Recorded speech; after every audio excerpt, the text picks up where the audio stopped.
Один из самых главных и актуальных на сегодня вопросов – организация дополнительных койко-мест и в других районах республики. По словам министра здравоохранения Тамаза Цахнакия, 20 мест планируется развернуть в районной больнице Очамчиры, 10 в городе Гал, 20 на базе инфекционного отделения Гагарской ЦРБ и еще 30 коек на базе Сухумской инфекционной и городской клинической больниц. Сейчас идет ремонт в Сухумской городской клинической больнице. Это на базе бывшего урологического отделения. Там будут созданы дополнительно боксовые палаты на 20 коек, потому что это и кардиологические больные, и неврологические больные, терапевтические, все те, которые по городу Сухум наибольшая обращаемость таких пациентов, конечно, в том числе сопутствующей патологией, необходимо будет проводить лечение именно там.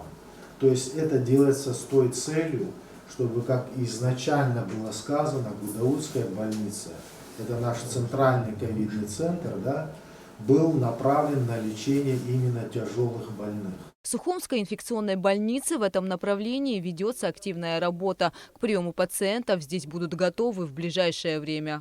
На сегодняшний день мы подготавливаем 10 палат, 10 коек, 2 бокса, 2 палаты.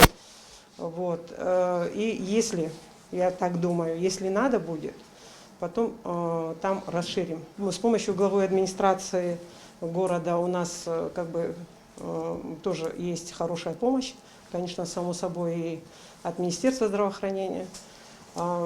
Оборудование тоже, вы обещали, я думаю, это будет в скором времени, завтра, послезавтра мы ждем. В Очамчирском, Галском и Гагарском районах медики также готовятся к приему пациентов. Оборудование для данного помещения, все это подготовлено, все сдано, ждем финансирования. Незначительные ремонтные работы уже начаты. Есть небольшой перевалочный пункт, состоящий из 2 кабинетов для температурящих больных. В принципе, бригада для дежурства в Гудаутской больнице подготовлена.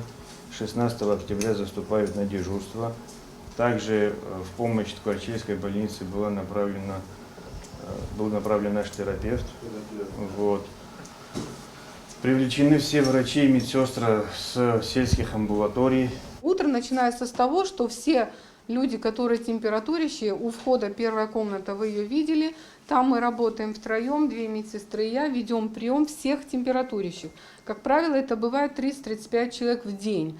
Это где-то с 9 до 12, наверное, мы в этом кабинете работаем.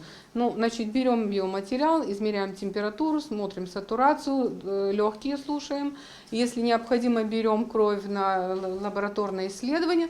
Там же ведем статистику для себя. И там же выписываем все, что рекомендовано и как себя вести. На сегодняшний день Гудаутская районная больница обеспечена всеми необходимыми лекарственными препаратами, как подчеркнул министр здравоохранения, даже дефицитными. Конечно, в определенных позициях есть и дефицитные препараты, как Актембра, мы знаем. Один флакон, его стоимость порядка 93 тысяч рублей. Да, Ахрай Иванович, вы об этом чуть позже доложите. Но и эти препараты мы какой-то резерв создали, понимаете? Возможности закупить и дорогостоящие препараты других групп, антикоагулянты, антибиотики, другие средства. Это возможности гуманитарной помощи по линии международных организаций, которые в ближайшие дни мы также получим. Все это в большей степени укрепить наши возможности для оказания лечебной помощи, в том числе и амбулаторным больным. Врачи Гудаутского госпиталя вновь отметили, что здесь по-прежнему ощущается острая нехватка младшего медицинского персонала. Это все очень тяжело. Когда мы говорим, что 10 медсестер надо, 5 санитарок надо, я вчера туда поднималась и видела, что просто нехватка кадров острая. И поэтому эти вопросы, когда стоят перед Гагрой, предположим, там 10 медсестер, старайтесь заранее эти все вопросы обсуждать.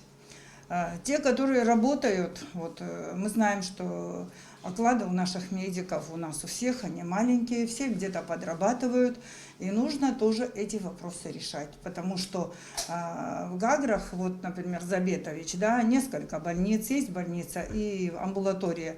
И в Гантяде есть амбулатория, и в Пицунде, и курортные поликлиники есть. Вот эти все кадры нам нужно суммировать, и чтобы все они работали.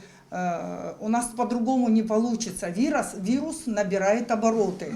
Согласно распоряжению президента Аслана Бжани по защите населения от коронавирусной инфекции, вопрос создания дополнительных койко-мест по всей республике должен быть решен до 15 октября. Гугут Савардания, Михаил Братухин, Абхазское телевидение.